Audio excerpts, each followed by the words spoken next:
Hello बच्चों, क्या हाल चाल। स्वागत है आपके अपने खूबसूरत सा channel the ambition by Robin में। आज हम बात करने वाले हैं क्लास 12 का खूबसूरत सा लेक्चर इलेक्ट्रिक डाइपोल के बारे में, जिसमें हम देखने वाले हैं इलेक्ट्रिक डाइपोल मोमेंट के बारे में और इलेक्ट्रिक डाइपोल के अक्ष के किसी बिंदु पर इलेक्ट्रिक फील्ड इंटेंसिटी निकालना और इक्वेटोरियल पर इलेक्ट्रिक फील्ड इंटेंसिटी निकालना और किसी भी पॉइंट पर इलेक्ट्रिक फील्ड इंटेंसिटी निकालना। तो बने रहिए आप हमारे साथ और साथ ही साथ हम इसमें जेई के क्वेश्चंस की भी बात करेंगे, उसको भी सॉल्व करके आपको दिखाएंगे। तो चलिए अब बने रहें आप हमारे साथ। जब भी आप देख रहे हो कॉपी और कलम को निकाल लें, नोट्स बनाना शुरू कर दें। तो चलिए देखा जाए इलेक्ट्रिक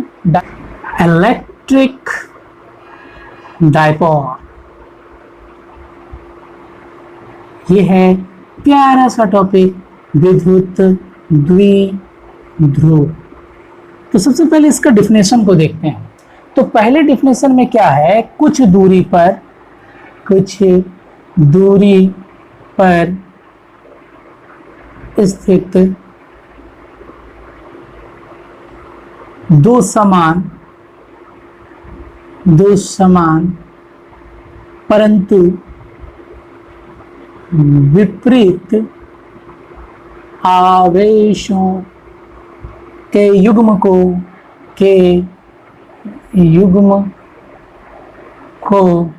इलेक्ट्रिक डाइपोल कहते हैं। यानी एक है हमारा नेगेटिव और एक है हमारा पॉजिटिव, तो यही है हमारा इलेक्ट्रिक डाइपोल। ये हमारा क्या बन जाता है, इलेक्ट्रिक डाइपोल। चलो देखो, तो आज का हमारा जो लेक्चर होगा वो एनर्जेटिक भरा होगा, तो इसीलिए मिस ना करें, शुरू से अंत तक जरूर देखें। चलो ठीक है, ये इलेक्ट्रिक डाइपोल। अब ये चार्जेस है प्लस क्यू, सॉरी ये माइनस क्यू है और ये क्या है प्लस क्यू। ठीक है भाई। अब ये डिस्टेंस क्या है, ये डिस्टेंस है इसका 2 है। अरे ये माना गया फिजिक्स में कि ये डिस्टेंस दो चार्जेस के बीच में डिस्टेंस ले लिया 2l। ठीक है। अब ये यहां से यहां तक क्या हो जाएगा, यहां से यहां तक l और ये हो जाएगा l। ठीक है। तो इसी से टर्म आता है डाइपोल मोमेंट का। किसका टर्म आता है, डाइपोल मोमेंट। हालांकि ये इलेक्ट्रिक डाइपोल जो होती है कि हम ये जानते हैं कोई भी पदार्थ परमाणु या अणु का बना होता है, और ये जो पदार्थ परमाणु और अणु के जो बने होते हैं, ये कुछ ऐसे अणु हैं जिनके बीच में जो कैसे बना, ध्रुवीय बंधन बनाते हैं, कोई अध्रुवीय बंधन बनाते हैं, तो इनकी पहचान इसमें की जाती है। ठीक है। चलिए तो हम लोग बात करते हैं यहाँ पर डाइपोल मोमेंट का। किसकी बात करेंगे, डाइपोल मोमेंट। वो हमारा डिफिनेशन हो गया, डाइपोल मोमेंट। यहां से टर्म आता है डाइपोल मोमेंट, यानी द्विध्रुव आघूर्ण। और इसको हम लोग जो डिनोट करते हैं वो डिनोट करते हैं P से। किससे डिनोट करते हैं, P से डिनोट करते हैं। ठीक है। यानी कि मतलब plus Q minus Q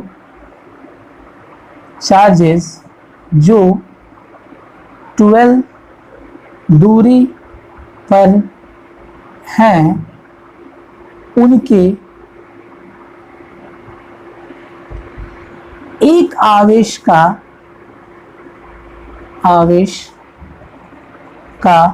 magnitude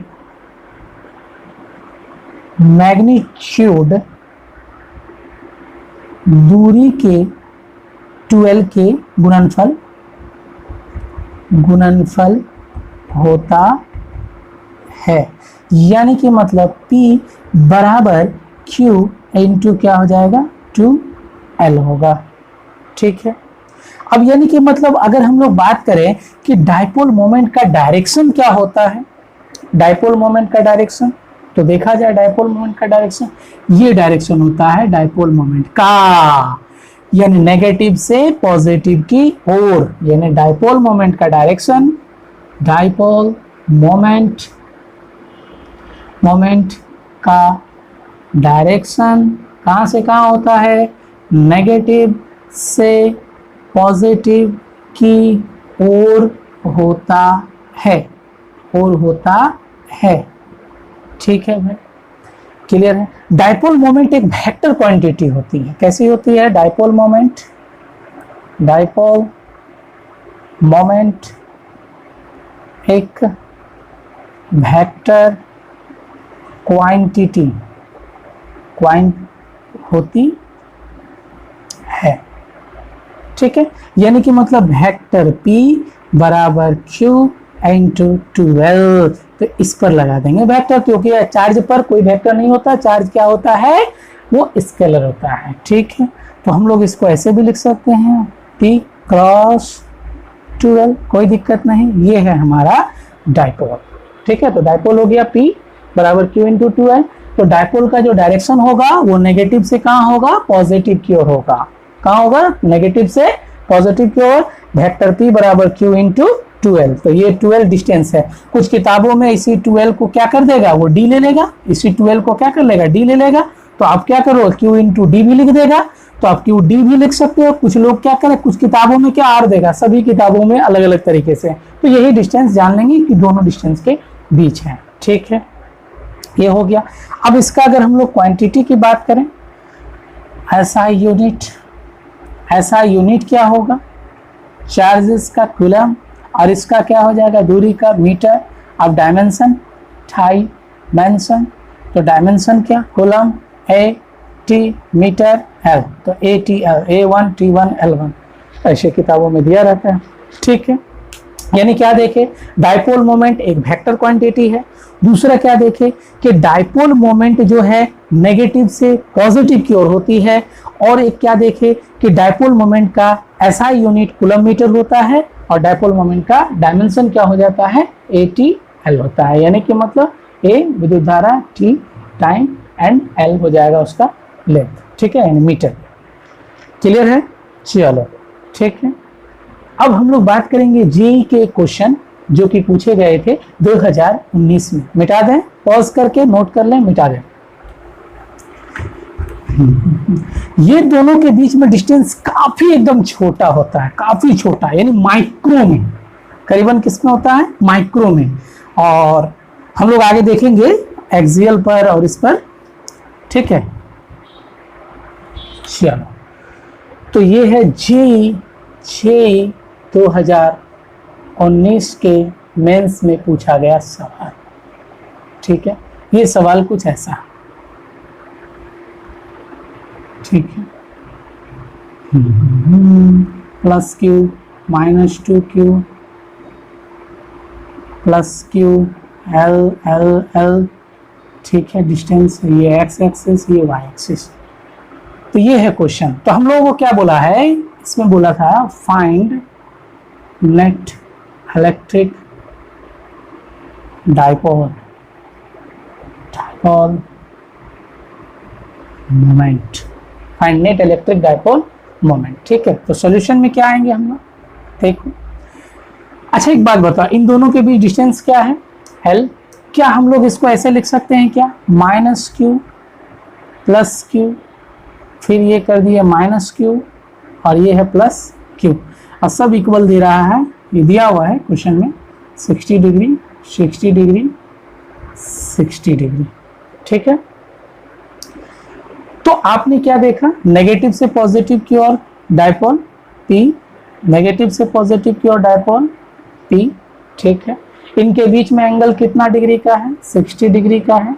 क्या डाइपोल मोमेंट एक वेक्टर क्वांटिटी है, यस या नो। तो डाइपोल मोमेंट एक वेक्टर क्वांटिटी है, तो यानी इसका जो ऐड होगा तो वो वेक्टर क्वांटिटी की तरह जुटेगा, यानी P और P इसका नेट होगा, यहां से निकलेगा, ठीक है। तो हम लोग नेट डाइपोल मोमेंट निकालेंगे, P नेट। तो P नेट बराबर क्या हो जाएगा, vector P plus vector P। Clear है, तो vector P plus vector P, यानी दोनों का वेक्टर सम कर लेंगे, यानी क्या हो जाएगा, P स्क्वायर प्लस 2P गुना P गुना कॉस कितना डिग्री हो जाएगा, थीटा का वैल्यू 60 डिग्री। तो ये हो जाएगा हमारा क्या, 2P square plus 2P square, और कॉस 60 डिग्री का वैल्यू 1/2, 2 से 2 मर गया, तो अंडर रूट हो गया 3P का स्क्वायर हो गया, तो ये टूट गया, अंडर रूट 3P हो गया। अच्छा एक बात बताओ, P क्या है, डाइपोल मोमेंट है, तो P डाइपोल मोमेंट है तो क्या होगा, P बराबर क्या होता है, Q इंटू 2L। P बराबर क्या होता है, Q इंटू 12 होता है। लेकिन ये 12 क्या है, ये एक डिस्टेंस है between two charges, distance between two charges. तो टू चार्जेस के बीच में डिस्टेंस है हमारा L, तो P बराबर हो जाएगा Q इंटू क्या होगा L, तो हम लोग यहाँ लिख देंगे √3 इंटू क्या हो जाएगा Q इंटू L हो जाएगा। ठीक है, अब इसके डायरेक्शन की बात करें तो देखिए डायरेक्शन में तो चलेंगे हम लोग यूनिट वेक्टर की ओर। किधर चलेंगे, यूनिट वेक्टर। तो x के लिए ये I यूनिट वेक्टर, ये J यूनिट वेक्टर और ये क्या हो जाएगा K यूनिट वेक्टर। तो ये हो जाएगा हमारा -K यूनिट वेक्टर। ठीक है, इसके लिए हो जाएगा -J यूनिट वेक्टर। ठीक है, नेट इलेक्ट्रिक फील्ड अब यहां से आप चुनो तो ये हो जाएगा हमारा -I यूनिट वेक्टर। तो यूनिट वेक्टर आपने पढ़ा होगा। ठीक है, चलो अब देखो क्या करेंगे कि यहाँ पे नेट का देखो, नेट की जो डायरेक्शन है, नेट की डायरेक्शन है opposite in Y axis, opposite in Y axis, Y axis के अपोजिट, अपोजिट मतलब क्या -J यूनिट वेक्टर हो गया। तो √3/QL into -J unit vector. तो अब आ गया हमारा answer √3QL into J unit vector. यही है हमारा क्या निकल गया, P नेट निकल गया, नेट। ठीक है, तो छोटा तो नहीं, क्लियर है, समझ में आ गया बात को। दोनों डायपोल मोमेंट सेम मैग्नीट्यूड के हैं, इसलिए P ले लिए हैं, दोनों का same magnitude, vector P plus P, P square plus P square plus 2P cos theta, 2 2 से 2 मर गया, P स्क्वायर प्लस 3। ठीक है, चलिए अब आगे हम लोग बात करते हैं, बता लिया, आगे हम लोग बात करेंगे कि डायपोल के एक्सिस पर पॉइंट है, ये क्वेश्चन पूछे जाते हैं बोर्ड्स के एग्जामिनेशन में। डायपोल के एक्सिस के किसी बिंदु पर इलेक्ट्रिक फील्ड इंटेंसिटी का व्यंजक प्राप्त करें। ठीक है, डायपोल है हमारे पास -Q, एक है +Q, इन दोनों के बीच के जो डिस्टेंस है वो 12 है, टुंग जोड़ दिए, यहाँ पर O, यहाँ से यहाँ तक L, यहाँ से यहाँ तक L। अब ये डिस्टेंस यहाँ से कुछ डिस्टेंस, यहाँ इसके एक्सिस से डिस्टेंस हम लोग क्या ले लेंगे, x डिस्टेंस पर एक पॉइंट हम लोग ले लिए क्या, P। अब यहाँ पर हमें क्या निकालना है, नेट इलेक्ट्रिक फील्ड इंटेंसिटी निकालना है इसी पॉइंट P पर। ठीक है भाई, तो पॉइंट P के लिए नेट इलेक्ट्रिक फील्ड इंटेंसिटी निकालना है। चलो देखो, यानी सॉल्यूशन होगा E net on point P। तो पॉइंट P के लिए E नेट हो जाएगा हमारा क्या होगा, चलो देखो यहाँ इसके लिए इलेक्ट्रिक फील्ड इंटेंसिटी कुछ इधर ले लिए, इसको 1 चार्जेस और इसको ले लिए 2 चार्जेस। क्या ले लिए, 1 चार्जेस और 2 चार्जेस ले लिए। तो यहाँ पर क्या हो जाएगा, E1 होगा, और यहाँ पर E1 यानी इसके लिए यहाँ इलेक्ट्रिक फील्ड इंटेंसिटी E1, और फिर इसके लिए इलेक्ट्रिक फील्ड इंटेंसिटी इधर हो जाएगा क्या हमारा E2 हो जाएगा। अब एक बात बताइए कि पॉइंट P पर किसकी इंटेंसिटी अधिक होगी, E1 की या E2 की। तो E1 की इलेक्ट्रिक फील्ड इंटेंसिटी अधिक होगी क्योंकि चार्ज इसके निकट है, करीब में है, और E2 के इलेक्ट्रिक फील्ड इंटेंसिटी कम होगी किसके लिए, -Q के लिए, क्योंकि ये काफी दूर में है। ठीक है भाई, यानी इसको जो है ट्रेवल करना है x प्लस एल डिस्टेंस, क्या करना है, x प्लस एल डिस्टेंस उतनी दूर, और इसको ट्रेवल करना है x माइनस एल डिस्टेंस पर, दोनों का डायरेक्शन हो गया। यानी E1 को ट्रेवल करना है डिस्टेंस क्या, E1 का डिस्टेंस हो जाएगा x, सॉरी E1 को डिस्टेंस, कितना डिस्टेंस करना है, डिस्टेंस E1 को डिस्टेंस करना है बस कुछ नहीं, x माइनस एल। ठीक है, अब E2 को डिस्टेंस क्या करना है, E2 को डिस्टेंस क्या करना है, तो x प्लस क्या L करना है। ठीक है, E2 को इतना दूर तय करना है, ये बड़ा कि ये बड़ा, ये बड़ा कि ये बड़ा, तो ये बड़ा यानी दूरी बड़ा, तो जितना दूर होगा तो हम लोग क्या, जितना दूर होगा इलेक्ट्रिक फील्ड इंटेंसिटी उतनी घटती चली जाएगी। ठीक है, तो ई नेट हम लोग क्या कर लेंगे, तो ये दोनों अपोजिट हैं, अरे भाई नेगेटिव अपनी ओर और पॉजिटिव अवे आउटवर्ड, तो E1 माइनस क्या होगा E2, E1 माइनस क्या हो जाएगा E2 हो जाएगा। ठीक है, E1 का इलेक्ट्रिक फील्ड इंटेंसिटी निकाल लेंगे K, Q by R square. Distance क्या हो जाएगा, E1 का डिस्टेंस x माइनस एल का क्या होल स्क्वायर माइनस E2 के लिए डिस्टेंस हो जाएगा x प्लस एल, चार्ज तो वही रहेगा, चार्ज का मैग्नीट्यूड यानी x प्लस क्या हो जाएगा l। ध्यान रखें यहाँ पर मैग्नीट्यूड लेना है, चार्ज का क्या लेना है, मैग्नीट्यूड लेना है। आप चार्ज का मैग्नीट्यूड लोगे x प्लस एल का होल स्क्वायर। इसमें से कॉमन निकाल लो k क्यू, तो 1 बाय क्या हो जाएगा x माइनस एल का होल स्क्वायर माइनस 1 बाय क्या हो जाएगा x प्लस एल का होल स्क्वायर। ठीक है भाई, k क्यू। अब यहाँ देखो एलसीएम लो, x माइनस एल का whole square x plus L का होल स्क्वायर। ठीक है, अब x minus L square cut गया तो क्या बचा, x प्लस एल का होल स्क्वायर। ठीक है, minus x plus L cut गया, क्या बचा, x माइनस एल का होल स्क्वायर। ठीक है, बहुत सुंदर, k क्यू। ठीक है, अब करो इसको तोड़ लो, x square plus L square plus 2xl a plus b का होल स्क्वायर माइनस फिर x square minus L square plus हो जाएगा क्या 2xl। अरे भाई बाहर माइनस है तो जितना भी चार्ज होगा और जितना भी साइन होगा वो चेंज हो जाएगा, कन्वर्ट हो गया। अब देखो क्या हम लोग इसको ऐसे लिख सकते हैं x square minus L square यानी a square minus B square का होल स्क्वायर। अरे a minus B a plus B क्या होता है, a square minus B square को होल स्क्वायर है तो होल स्क्वायर कर दिए। अब यहाँ से मार दो, एक मर गया मर गया मर गया मर गया। अब हमारे पास आ गया k क्यू 2xl कितना xl हो गया 4xl बटे x square minus L square x square minus L square का क्या हो जाएगा होल स्क्वायर। ठीक है भाई, अब इसको क्या हम लोग तोड़ सकते हैं, इसको हम लोग डायपोल में कन्वर्ट कर सकते हैं। ये वाले टर्म को डायपोल में कन्वर्ट करेंगे तो क्या हम लोग ऐसे लिख सकते हैं 2k फिर लिख देंगे यहाँ पर 2 इंटू एल एक्स एल या L 2q into 2l into X कर दिए by X square minus our square by का स्क्वायर। q इंटू 2l का वैल्यू क्या होता है, तो 2 इंटू k। अब इसका वैल्यू हो जाएगा p x अपॉन हो जाएगा x square minus L square का क्या हो जाएगा ये होल स्क्वायर। ठीक है, समझ में आ गया बात को, ये तो मर गया, ये मर गया, स्क्वायर 2xl 4xl हो गया 2kq 2l तो 2l यहाँ क्योंकि 4 गो है तो 2 दूना 4 2kq l x by X square में से p बराबर हो जाता है, p बराबर क्या होता है दिखा चुके हैं, p बराबर q इंटू 12 होता है। ठीक है, तो कर लिए एक्स स्क्वायर टू px। अब स्पेशल केस, इसके भी एक स्पेशल केस बनते हैं, स्पेशल केस। स्पेशल केस में क्या होता है ध्यान दें। ठीक है, क्या होता है स्पेशल केस में, ये जो डिस्टेंस है इन दो पॉइंट चार्जेस के बीच में डिस्टेंस माइक्रो में है, जबकि ये जो डिस्टेंस है वो सेंटीमीटर में होगा, इंचेस में होगा, मीटर में होगा। तो ऐसी कंडीशन में क्या कर सकते हो आप, तो क्या करोगे तो एलिमिनेट हो जाएगा। कौन एलिमिनेट हो जाएगा, तो यहाँ से l एलिमिनेट हो जाएगा, यानी x जो है वो much greater than into l।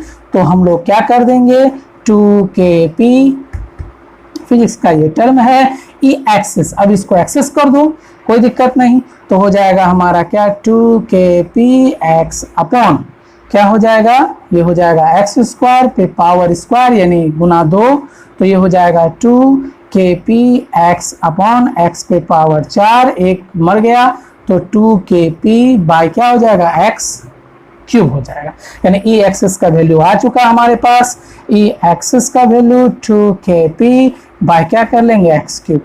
अब एक बात बताओ हमें, क्या हम लोग इसको डायरेक्शन बना सकते हैं ई का वेक्टर में, ई का वेक्टर कर लेंगे, तो ई के वेक्टर में कर लेंगे तो ई एक्सिस का जो वेक्टर होगा वो होगा 2kp vector upon x cube. ध्यान दें ये तो कांस्टेंट टर्म है, कोई दिक्कत नहीं, ये कांस्टेंट है, ये जो है आपका ये वाला टर्म तो कांस्टेंट है। ठीक है, तो हमें क्या होगा p, तो यही वेक्टर हो जाएगा, तो ये वेक्टर हो जाएगा, तो p हमारा क्या हो जाएगा वेक्टर होगा। तो अब देखेंगे e और p के बीच में वेक्टर कौन देखेंगे, e और p। देखो p का डायरेक्शन क्या है, नेगेटिव से पॉजिटिव की ओर, नेगेटिव से पॉजिटिव की ओर। p का ये जो p का डायरेक्शन है, अरे डायपोल का डायरेक्शन नेगेटिव से कहाँ है, पॉजिटिव की ओर है। और यहाँ पर जो electric field intensity, net electric field किस ओर होगी, तो इसी डायरेक्शन में होगी क्योंकि ये पावर ज्यादा है, तो नेट इलेक्ट्रिक फील्ड का डायरेक्शन यही हो जाएगा। तो ई एक्सिस बराबर 2kp vector by x cube, ये आप लिख सकते हो। तो हम लोगों ने क्या देखा, किस तरह से हम लोग एक डायपोल के एक्सिस के किसी पॉइंट पर हम लोग नेट इलेक्ट्रिक फील्ड इंटेंसिटी निकाल सकते हैं। ठीक है, अब हम लोग डायपोल के इक्वेटोरियल में, ठीक है, कहाँ करेंगे, इक्वेटोरियल में, यानी विषुवतीय पे, विषुवतीय रेखा मिटा दें। समझ में आ गई बात को, एक्सेस कर लो 2kp बाय एक्स क्यूब, यानी एल हट गया, एलिमिनेट हो गया, यानी एल एलिमिनेट हो गया तो एक्स की पावर 2 गुना 2। ठीक है, तो इस तरह से हम लोग कर सकते हैं। E1 का डिस्टेंस हो गया x माइनस एल, ठीक है, क्लियर है। चलो चलो अब करेंगे डायपोल के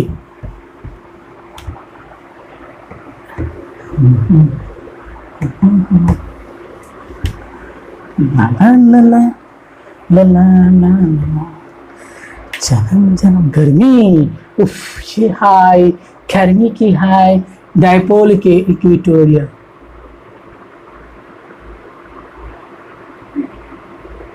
यानी कि मतलब विषुवतीय रेखा के किसी बिंदु पर इलेक्ट्रिक फील्ड इंटेंसिटी का व्यंजक प्राप्त करें। चलो फिर से माइनस क्यू प्लस क्यू, टुंग, ये डिस्टेंस हो जाएगा L, या डिस्टेंस होगा L, कोई दिक्कत नहीं। इससे x डिस्टेंस पर जाकर ये पॉइंट पर इलेक्ट्रिक फील्ड इंटेंसिटी निकालनी। ठीक है, इसकी वजह से इस पर इलेक्ट्रिक फील्ड इंटेंसिटी कुछ ऐसा, ये ले लो 1, ये ले लो 2, तो ये हो जाएगा E1। ठीक है, अब इसकी वजह से इलेक्ट्रिक फील्ड इंटेंसिटी कुछ इधर, कुछ ऐसा, ये हो जाएगा E2, यानी डिस्टेंस हो जाएगा x और एंगल हो जाएगा थीटा, एंगल हो गया ये थीटा, डिस्टेंस हो गया x। ठीक है, E1 E2 आ गया, यहां से एक थीटा एंगल होगा, ये थीटा, तो यहां भी क्या हो जाएगा थीटा, तो यहां भी क्या होगा थीटा होगा, एंगल हमारा कितना हो जाएगा, एंगल हो जाएगा 2 थीटा। ठीक है भाई, अब यहां से नेट इलेक्ट्रिक फील्ड इंटेंसिटी आएगा। ठीक है, यहीं पर आ जाएगा इस पर। डायपोल का डायरेक्शन कुछ ऐसा इस तरफ, और नेट इलेक्ट्रिक फील्ड का डायरेक्शन कुछ ऐसा, देखो दोनों अपोजिट हो रहा, देखो ये P, ये नेट इलेक्ट्रिक फील्ड इधर, ये डायपोल मोमेंट इधर। ठीक है, दिख रहा, ये हो गया नेट, ये हो गया डायपोल मोमेंट। चलो ठीक है, ये डिस्टेंस को ले लो तुम, क्या ले लो, R ले लो। ठीक है, R डिस्टेंस ले लिया, कुछ भी ले सकते हैं। तो चलिए देखिए, E1 और E2 दोनों वेक्टर है, और E नेट, यानी E नेट जो हमारा होगा, E नेट जो होगा vector of E1 plus vector of क्या हो जाएगा E2। अब हम लोग दोनों का वेक्टर निकाल लेंगे, तो वेक्टर जोड़ने का तरीका तो पता ही होगा क्या है, तो E का स्क्वायर, यानी E1 और E2, यानी बोल देंगे E का स्क्वायर। देखो यहाँ E1 जो है मैग्नीट्यूड वाइज अगर बोले तो E1 बराबर E2 बराबर क्या हो जाएगा 1, सॉरी E का। ठीक है, E1 बराबर E2 बराबर क्या हो जाएगा E का, तो E1 का स्क्वायर कर लिए प्लस E2 का स्क्वायर कर लिए plus 2 E1 E2 cos angle कितना 2 थीटा। ठीक है, तो अब कर लो इसको, E1 का स्क्वायर मतलब E का स्क्वायर प्लस E का स्क्वायर प्लस 2E का स्क्वायर कॉस 2 थीटा, तो ये हो जाएगा हमारा 2E स्क्वायर प्लस, ठीक है, 2E स्क्वायर कॉस 2 थीटा, क्या हो जाएगा, कॉमन निकल जाएगा, 2E square common, 1 plus cos 2 theta. चलेंगे आगे, आगे बढ़ेंगे, अंडर रूट 2E स्क्वायर। अब यहाँ देखिए 1 प्लस कॉस 2 थीटा बराबर 2 कॉस स्क्वायर थीटा होता है। हाँ ये क्या, हाँ सही, ये सही बात है कि कॉस 2 कॉस स्क्वायर थीटा बराबर होता है 1 प्लस कॉस 2 थीटा। कुछ ऐसे कुछ फॉर्मूले होते हैं जो कि फिजिक्स में ही आ जाते हैं, लेकिन मतलब जब उसमें मान बैठाते हैं तो उसी में आप। चलिए फिर कितना हो गया 4 कॉस स्क्वायर थीटा, तो क्या हम लोग लिख सकते हैं 2E कॉस थीटा, यस या नो, यस या नो, 2E कॉस थीटा। चलिए फिर क्लियर है 2। अब E का वैल्यू बैठा देना है के क्यू बाय आर स्क्वायर, के क्यू बाय आर स्क्वायर, यही दूरी डिस्टेंस आर का स्क्वायर। अरे भाई इसके लिए डिस्टेंस और इसके लिए डिस्टेंस दोनों के लिए सेम होगा, और ये हमारा हो गया cos थीटा। अब इसको आगे बढ़ा लेते हैं तो क्या हो जाएगा 2 K Q by R square. cos theta का वैल्यू क्या होगा, चलो ठीक है यहां से आते हैं हम लोग, इसको ऐसे लेते हैं, ये वाला भाग, ये थीटा, यहाँ हो गया r, ये हो गया x और ये हो गया क्या l। तो cos थीटा बराबर क्या हो जाएगा, l अपॉन क्या होगा r होगा, यस या ना, हो जाएगा l बटे क्या होगा r हो जाएगा, यानी ये हो जाएगा हमारा 2 e नेट हो जाएगा हमारे पास, क्या होगा 2kq l अपॉन हो जाएगा r का q।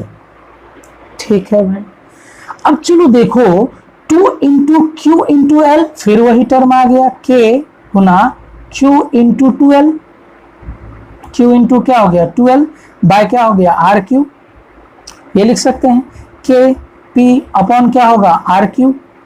अब आर क्यूब को चेंज कर दो, के पी आर क्यूब, चलो फिर आर क्यूब की बात करते हैं, ये वाला आर, आर बराबर क्या अंडर रूट क्या होगा x square plus L square, yes या नो, या हम लोग x square plus L square का क्या 1/2 लिख सकते हैं, तो लिख दो, तो हो जाएगा x square plus L square पे पावर हो जाएगा 1/2 गुना 3, तो ये हो जाएगा हमारा K P by X square plus L square पे पावर हो जाएगा 3/2।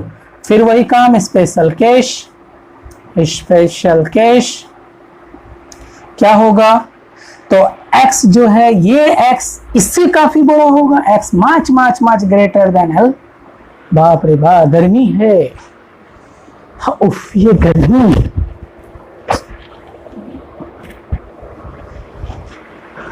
चलो ठीक है, तो हो जाएगा हमारे पास ई परपेंडिकुलर, इस तरह से लिख सकते हैं, क्या हो जाएगा K P by x square हो जाएगा पे पावर 3/2। अब पूछोगे एल स्क्वायर एलिमिनेट हो गया, एलिमिनेट होकर के इस तरह से बन जाएगा, तो ये हमारा आ जाएगा K P by x cube, E perpendicular आ चुका। ई परपेंडिकुलर का वैल्यू, अगर ई परपेंडिकुलर को वेक्टर फॉर्म में लिखेंगे कि पी का वेक्टर बताओ, पी का वेक्टर बताओ, पी का वेक्टर हो जाएगा किस ओर, इस ओर हो जाएगा, पी का वेक्टर अगर देते हैं, और ये देखो पी और ई अपोजिट है, इसीलिए ये क्या हो जाएगा नेगेटिव साइन हो, क्या होगा नेगेटिव साइन, ये किस में होगा वेक्टर में होगा। ठीक है, यानी ई परपेंडिकुलर हो या फिर ई एक्सियल हो, उसमें क्या देख रहे हैं हम लोग दूरी के साथ में 1/x³, लेकिन हम लोग क्या देखते थे किसी पॉइंट चार्ज के लिए दूरी में 1/x², और इसमें क्या देख रहे हैं, इसमें दूरी के साथ में 1/x³। तो हमारा ये भी पॉइंट आ चुका, यहां ले लिए E1, इसके वजह से E1, इसके वजह से E2, ये हो जाएगा हमारा E नेट, cos थीटा निकाल चुके हैं, इस तरह से निकाल लिए 2 1 plus cos 2 theta cos 2 2 square theta cos theta, देख लें एक बार, ठीक है नोट कर लें, उतार लिया नोट कर लें, ठीक है भाई, पॉज करके नोट करते चले जाएं, नोट्स बनाते चले जाएं, क्या पता डायपोल के किसी भी बिंदु पर अब आएगा हमारा दोनों टर्म के बारे में, यानी अब दोनों टर्म को इंक्लूड करेंगे वहां पर, वहां दोनों टर्म को जोड़ देंगे, वहां दोनों टर्म को जोड़ेंगे। चलो देखो, यानी हमारे पास है ई एक्सिस में क्या हो जाएगा 2kp अपॉन x³, और ई परपेंडिकुलर में क्या होगा kp बाई x³। यानी हम लोग कह सकते हैं कि ई एक्सिस जो है वो 2 गुना है ई परपेंडिकुलर का, या ई परपेंडिकुलर है 1/2 गुना ई किसका एक्सिस का, ऐसे भी कर सकते हैं हम लोग। ठीक है, इलेक्ट्रिक फील्ड इंटेंसिटी किस में ज्यादा होगा, एक्सिस में होगा, कितना होगा तो 2 गुना होगा किसका परपेंडिकुलर का, किसका परपेंडिकुलर का होगा। चलो देखेंगे इसको भी, तो हम लोग पर बात करेंगे, लास्ट टॉपिक हमारा क्या हो जाएगा डाइपोल डायपोल के किसी भी पॉइंट पर इलेक्ट्रिक फील्ड इंटेंसिटी का मान प्राप्त करें या व्यंजक प्राप्त करें, व्यंजक प्राप्त करें। चलो ठीक है, दिख रहा है। चलिए तो हम लोग देखेंगे क्या, ये हो गया फिर से माइनस क्यू, ये हो गया फिर से प्लस क्यू, ये हो गया रे बाबा, ये हो गया हमारा एक्सियल लाइन दोनों को जोड़ने वाला, ये हो गया हमारा पी का डायरेक्शन। अब यहां पर किसी भी पॉइंट, या पॉइंट ले लो, एक्स डिस्टेंस ले लो, थीटा कोण ले लो, पॉइंट यहां पर इस पॉइंट पर, ठीक है।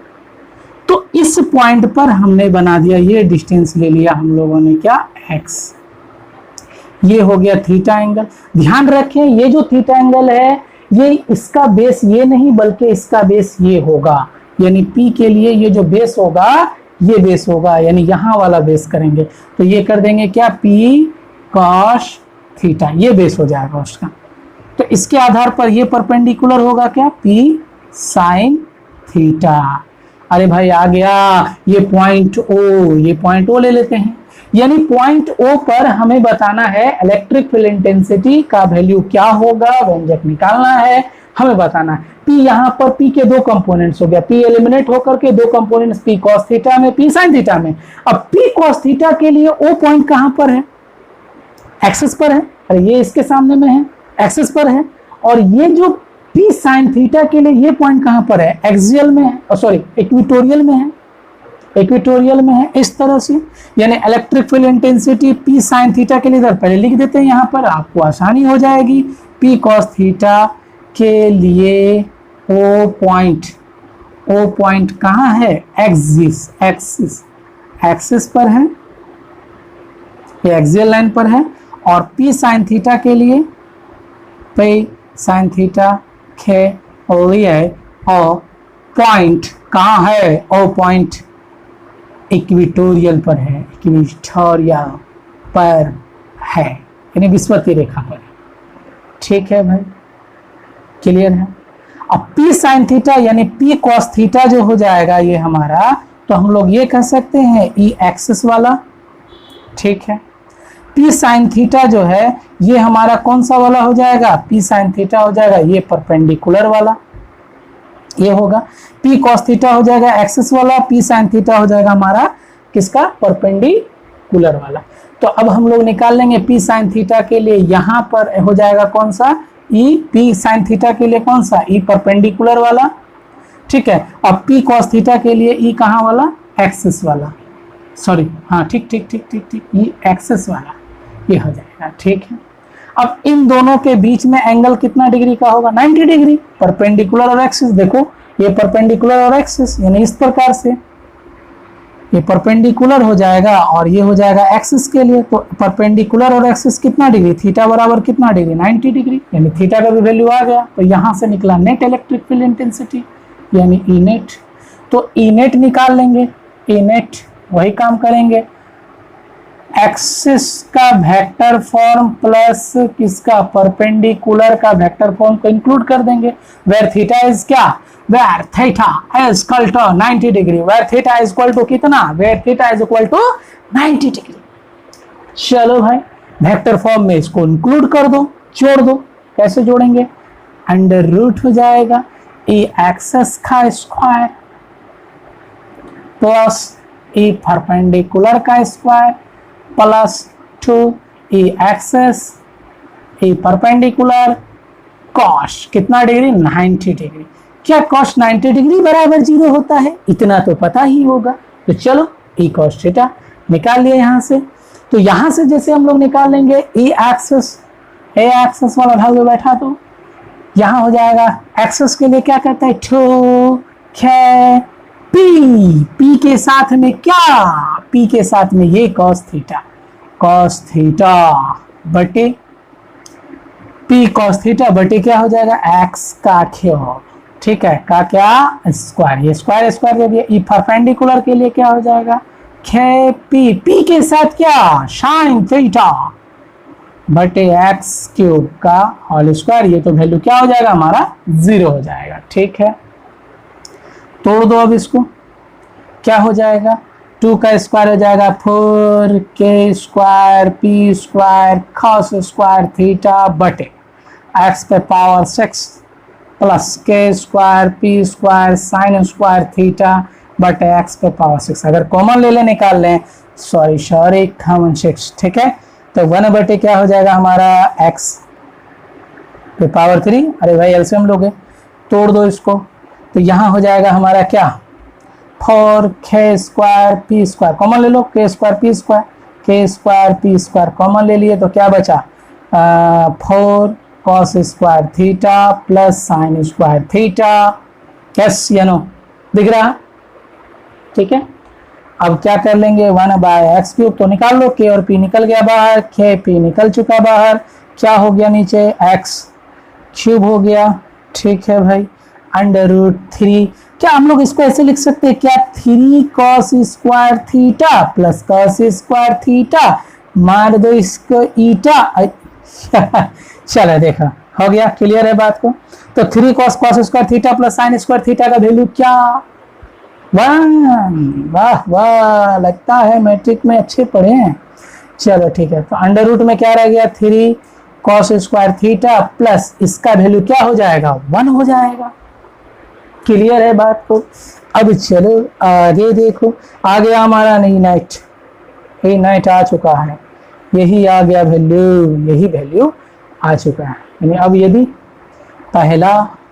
यदि थीटा बराबर कितना डिग्री ले लें 90 डिग्री, यानी इक्वेटोरियल के लिए आ जाएगा तब तो बराबर, तो बैठा दो अब इसमें मान बैठा दो, kp/x cube √3 cos square 90 degree plus 1 kp/x cube √cos square 90 degree बराबर कितना 0, ठीक है। तो ये हो गया 0 + 1 0, तो हो जाएगा a परपेंडिकुलर का वैल्यू आ जाएगा kp/x का क्यूब, ठीक है। दूसरे केस में यदि थीटा बराबर कितना 0 डिग्री ले लें, ठीक है, तो e बराबर kp/x cube √3 cos square 0 degree plus 1, तो 1 4, यानी हो जाएगा 2 kp/x का क्यूब। क्या ये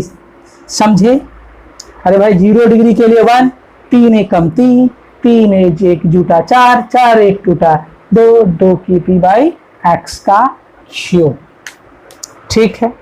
अब चलिए इसमें जो इसका डायरेक्शन होगा नेट इलेक्ट्रिक फील्ड का वो देखेंगे, कहां पर मिटा दें, ये मिटा दें, ये वाला टर्म उतार लो, कहां का, ये वाला टर्म मिटा देते हैं, ठीक है, यहां पर इस जगह पर। अब ये देखिए, अगर ये इसके साथ में, इस थीटा के साथ में ये अगर अल्फा कोण बनाता है तो tan अल्फा बराबर हो जाएगा, tan अल्फा बराबर e परपेंडिकुलर बटे e एक्सिस पर। तो e परपेंडिकुलर का वैल्यू कितना हो जाएगा 6p, p क्या परपेंडिकुलर के लिए क्या, ये sine theta, 6p sine theta upon x cube by, axis के लिए क्या हो जाएगा, बता देते हैं, एक्सिस के लिए क्या हो जाएगा 2kp cos थीटा बटे x क्यूब, ठीक है। तो ये x क्यूब मर गया, k से p kp मर गया, तो ठीक है। तो क्या बच गया हमारे पास 1/2 साइन थीटा बटे cos थीटा, यानी 1/2 tan थीटा। अब हेलो आ चुका है, क्या आ चुका, tan अल्फा बराबर 1/2 tan थीटा। तो देखा आपने किस तरह से हम लोगों ने निकाला कि किसी डायपोल के एक्सिस पर और एक्सिस के बाद इक्वेटोरियल पर और उसके बाद एनी पॉइंट, किसी भी पॉइंट पर हम लोग इस तरह से निकाल सकते हैं बड़ी आसानी तरीके से। तो देख लिया, तो यहाँ तक रहने दें, और आगे की जो क्वेश्चंस होंगे इससे रिलेटेड, जैसे कि आपने देखा ए एक्सिस परपेंडिकुलर, एक्सिस के लिए cos theta 2kp cos theta, कहीं गड़बड़ घोटाला नहीं हुआ है, सारे के सारे पॉइंट कवर हो चुके हैं।